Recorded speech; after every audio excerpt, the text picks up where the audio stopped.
for I've already been blessed here this morning so well. You know what, I just hope that you will pray for me for just a minute of time. For I wasn't planning on having to get up. I thought that I had already brought the singers and the preachers with me, that I may be able to just sit and listen. But you know what, I want you to know here this morning that my Lord, He loves you. He loves you so much, and He gave His life for you. And I want you to know that all you got to do in this world is just be obedient unto the Lord, and He will bless you, Brother Randy. You know what, I want you to know that. And I was about 18 years old when I gave my life over to the Lord. And you know what, the Lord, He's blessed me more than I deserve in this world. And I just hope that for a minute He'll bless me, and He'll bless me to bring His word. You know what, I was thinking so much and praying on the way this morning here. And you know what, a little story came to my mind of a man by the name of Naaman. It says that he was a centurion. Amen. And that he was a good soldier for his king. And you know what, Naaman, he got a little disease. And I want you to know that there was a little woman who was of the children of Israel that was captured.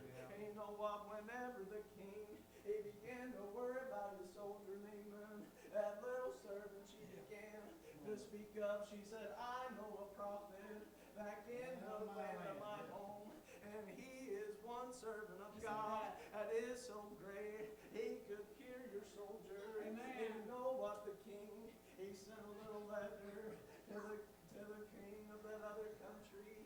And you know what it said?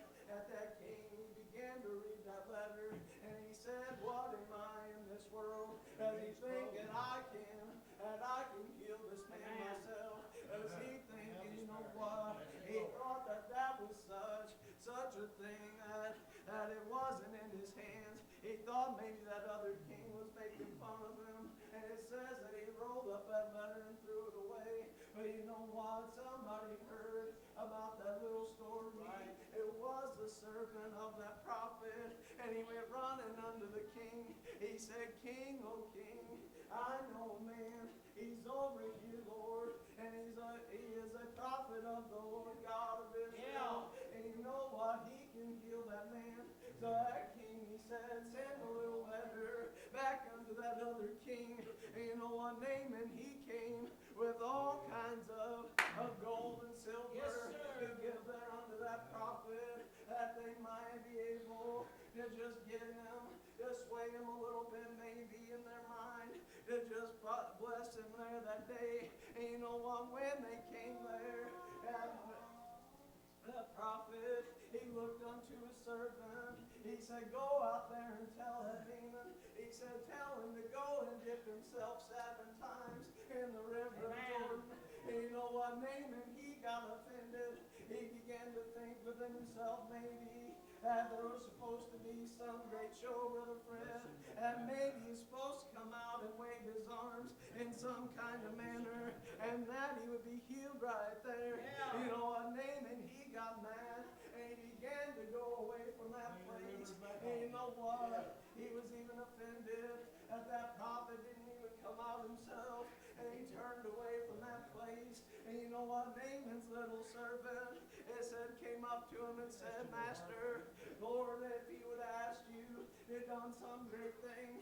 You would have spent the rest of your life trying to fulfill that thing. But all he told you to do is to go unto a river and dip yourself 7 times. And he looked there unto his servant. He said, don't we have greater rivers than that of Jordan over home? Don't we have cleaner rivers than that? Don't we have all these great things? I could have just done that in my own place. And that servant, he said, but Naaman, don't you think that it's worth a little try? You know what, if Naaman, if he would have just dipped himself 5 or 6 times, Brother Randy, it wouldn't have worked for him. He had to dip himself that 7th time. You know what? When Naaman did that thing, it said that he came out clean, and that his skin was that of a baby. I want you to know this morning, my Lord, He will bless each and every one of you if you just call unto Him. You know what? I heard a little story one time.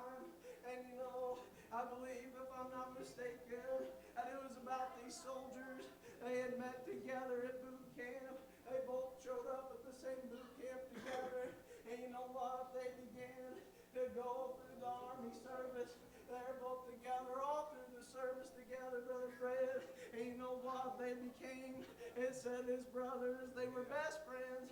You know, they always looked to one another that they might, if trouble comes, my brother's here. Amen. You know what?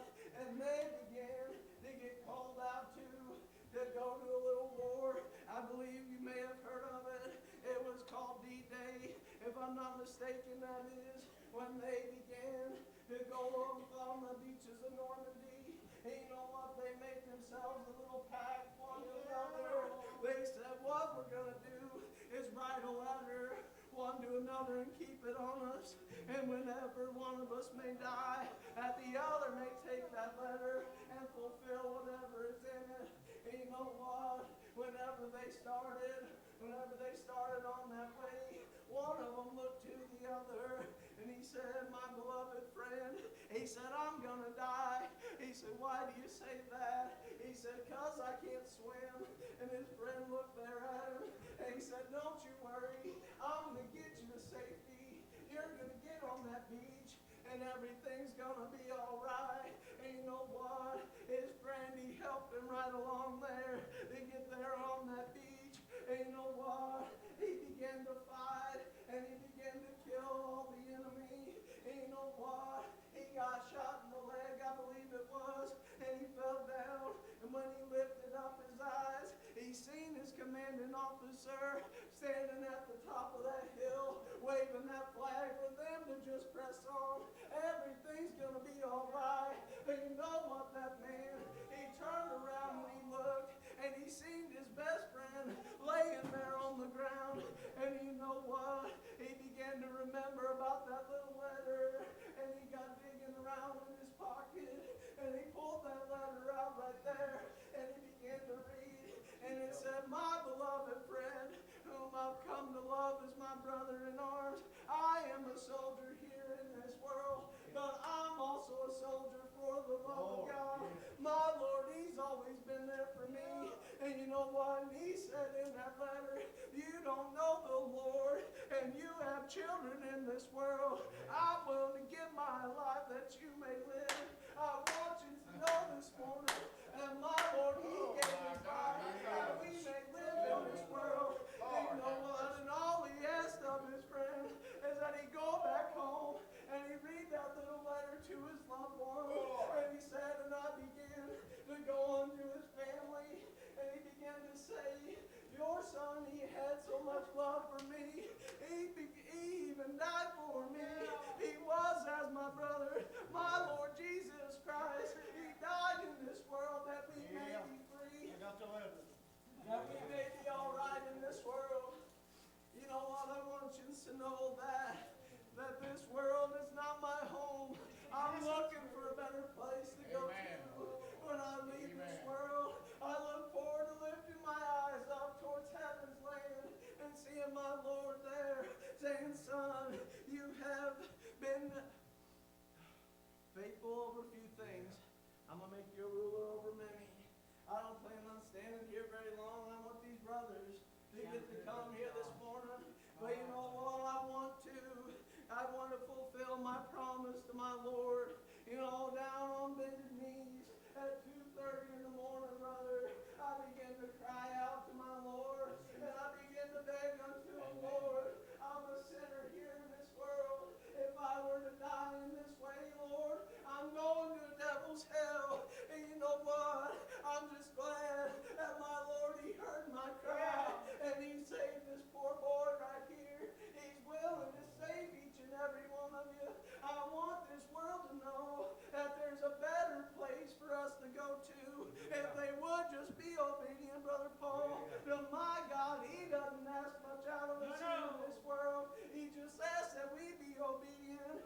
And you know what, Brother Fred? I promised my Lord that if he would grant me salvation, there wasn't nothing I wouldn't do for him. Amen.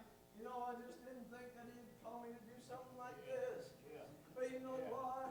My Lord, he can get your attention one way or the other.